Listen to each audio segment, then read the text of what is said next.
Bienvenidos a todos.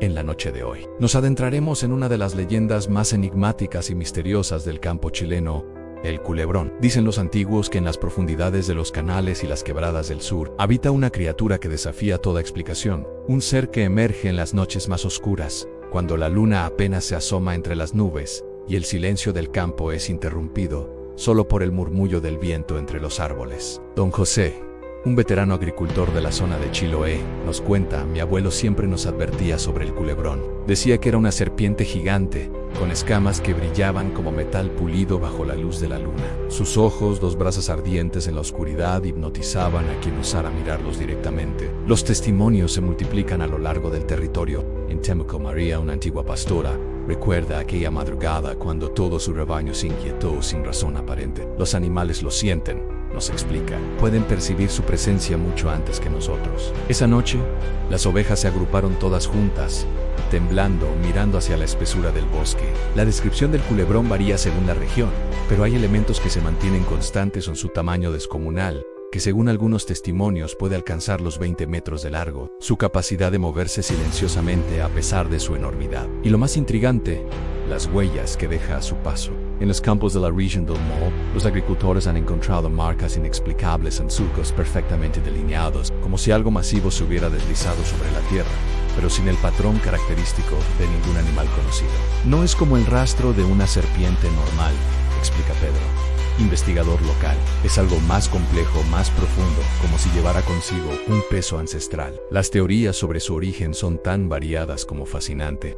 Algunos dicen que es un guardián ancestral de las tierras mapuches, otros aseguran que es una manifestación de la naturaleza misma, un espíritu protector de las aguas y los bosques. Lo cierto es que su presencia ha modelado la vida y las costumbres de generaciones de habitantes rurales. En las comunidades cercanas a los ríos, existe toda una tradición oral sobre cómo protegerse del culebrón. Los ancianos recomiendan no salir en las noches de luna nueva, mantener siempre una luz encendida cerca de los corrales, y sobre todo, respetar los lugares que se consideran su territorio. Carmen, una profesora rural de Constitución, ha recopilado durante años los relatos de sus estudiantes. Los niños traen las historias de sus casas, nos cuenta. Hablan de sonidos extraños en la noche, de ganado inquieto, de sombras imposibles moviéndose entre los árboles. Lo fascinante es cómo estos relatos conectan con los de sus padres y abuelos, formando una cadena ininterrumpida de testimonios. Los registros históricos también guardan menciones del culebrón. En documentos coloniales se encuentran referencias a una gran serpiente que habita en las aguas, y los cronistas españoles recogieron numerosos relatos indígenas sobre esta criatura. Esto sugiere que la leyenda tiene raíces profundas en la historia de Chile, pero más allá del miedo que pueda inspirar,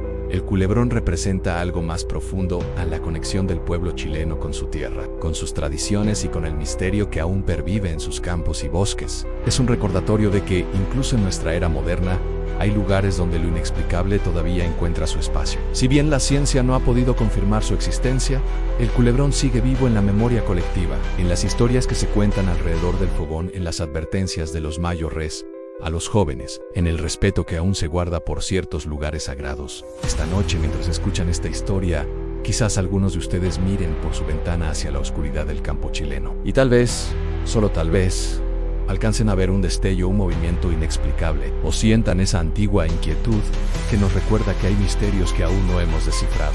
Si les ha gustado esta historia de nuestro folclore, no olviden suscribirse a este canal para más documentales sobre las leyendas y misterios de Chile.